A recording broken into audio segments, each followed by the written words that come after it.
E para a gente fechar esse assunto de guerra, a gente vai conversar com o Rodrigo Reis, que é internacionalista e diretor executivo do Instituto Global Atitude. Bem-vindo.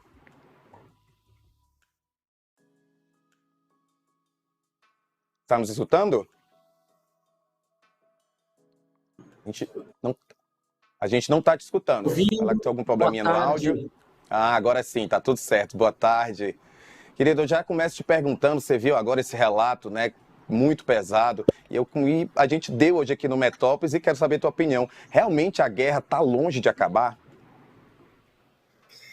Bom, eu acho que é um momento bastante delicado, né? Essa guerra ela começou com previsões de que seria possivelmente um conflito com pouca duração, né? A superioridade militar russa era naquele momento inicial algo que era cogitado pelos principais especialistas de relações internacionais, né? E esse conflito ele vem durando muito mais, né, do que eu acredito que a própria Rússia tenha se planejado, a Ucrânia tenha se planejado inicialmente, né, e eu acho que especialistas pelo mundo, outros países que vêm acompanhando com muita preocupação, também tinham naquele momento inicial, naquelas primeiras semanas iniciais, projetado.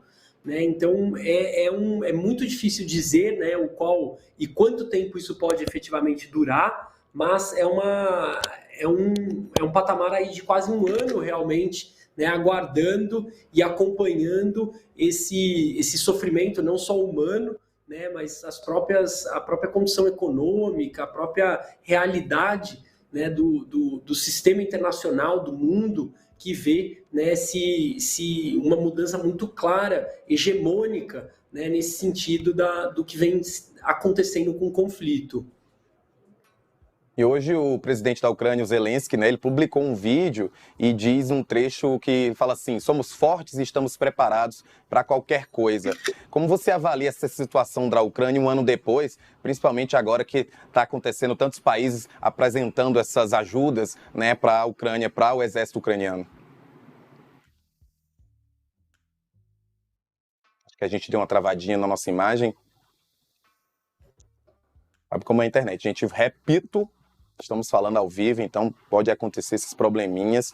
A gente está aqui dando uma rápida analisada. Já voltou? Eu voltei sim, eu tô ouvindo vocês, agora tá ok. Você escutou minha última pergunta? Escutei sim, né? Como a relação.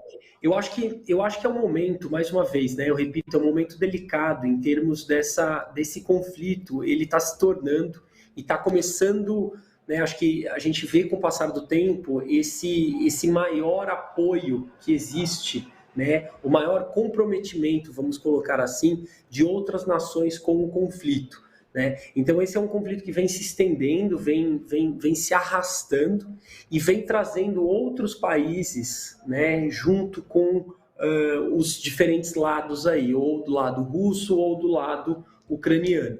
Né? Então os Estados Unidos, acho que é muito importante mencionar esse comprometimento recente, né, do presidente Joe Biden com o valor de 500 milhões de dólares para poder apoiar a Ucrânia em termos militares, com mais armamento, né?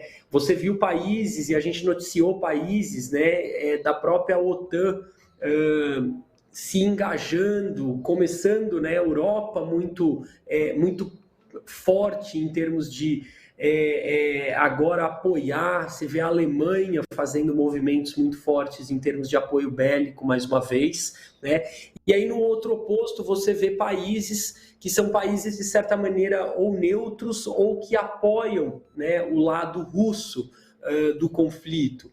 Então a China, acho que notavelmente, né, vem se aproximando cada vez mais. Antes do conflito, como foi noticiado muito, né, largamente, a China e a Rússia estabelecem um acordo de cooperação que vai para além, né, da parte econômica, política. Ela se aprofunda muito, essa relação bilateral entre os dois países. A gente vê historicamente, gradativamente, né, uma aproximação das manobras militares, do comércio entre as nações, entre a China e a Rússia.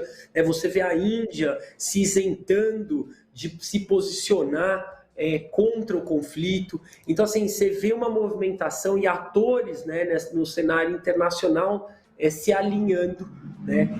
E aí acho que vale ressaltar também esse último momento do presidente Lula, né, que veio nas últimas semanas criando uma articulação, né, tentando cavar uma tentativa de paz, de mediação, de o que a gente chama nas relações internacionais, né, de relações de conversas de paz, peace talkings, né, entre as duas nações, e tentando articular de alguma maneira credibilidade e força para que atores, né, pudessem trazer à mesa de negociação Ucrânia e Rússia. Né? Então, são diferentes movimentos, né, em termos de relações internacionais, mas que, mais uma vez, acho que tornam, né, cada vez mais esse conflito se agravando, se arrastando e trazendo outras nações, né, para junto do que está acontecendo na Ucrânia. Rodrigo, você falou aí do Biden, né, e teve essa visita de surpresa dele a Kiev, e uma resposta rápida do Putin, né, logo depois. Existe o risco dessa, enfim, como a gente sabe, né, uma visita de um presidente americano a um país é uma representação muito representativa diplomaticamente. Existe um risco dessa guerra crescer e envolver outros países, né, depois desse movimento aí do Biden e também do Putin? Eu acho que isso já vem acontecendo, tá? Eu acho que realmente o conflito vem se aprofundando e vem trazendo outras nações para junto, né, para esses lados. Essa rápida análise que eu fiz em termos, né, de apoios internacionais, né, e lados que outros países estão tomando dentro do conflito, eu acho bastante preocupante.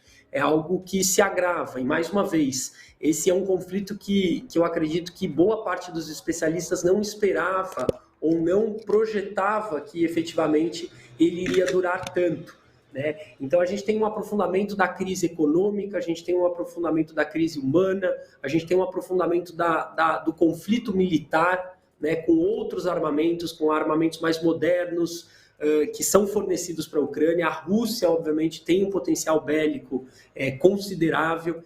Então, não é um cenário de nenhuma maneira otimista que a gente tem para o conflito agora, né, completando aí um ano desde do início realmente aí dessa troca, desse conflito bélico. Rodrigo, você também falou aí do trecho sugerido por Lula, que foi aprovado na ONU, pedindo o fim da guerra. Você acha que realmente pode fazer algum efeito no conflito, ou está mais para uma estratégia do país de se manter dentro do assunto para poder impactar as relações internacionais? Eu acho essa uma ótima pergunta, né? Eu vejo que o Lula busca o protagonismo internacional, né? O protagonismo na política externa, no mundo diplomático, que ele teve, né, de maneira muito reconhecida nos 2 primeiros mandatos dele. Então, eu acho que é, sem sombra de dúvida, uma tentativa de protagonismo, né? Mas eu acho que a recepção, a proposta, a maneira que isso está sendo conduzida tem poucas chances de realmente trazer, né, essas duas partes aí em um conflito de mais de um ano à mesa, né, para negociações. Eu acho que ele precisaria do apoio chinês, ele precisaria de atores, vamos colocar, de fiadores para essa mediação que fossem muito fortes, né, que trouxessem credibilidade, que trouxesse respaldo para realmente aí poder falar sobre um acordo de paz, né, um cessar-fogo entre as nações. Então, assim, eu vejo com bons olhos, com certeza, essa proposta, mas tenho uma certa relutância na capacidade realmente do Brasil de poder articular essas conversas aí para poder barrar esse conflito ou suspender, né, as trocas militares e os ataques que ocorrem aí há muito tempo. Obrigado por conversar com a gente. Espero te ver de novo aqui no Boletim Metrópolis.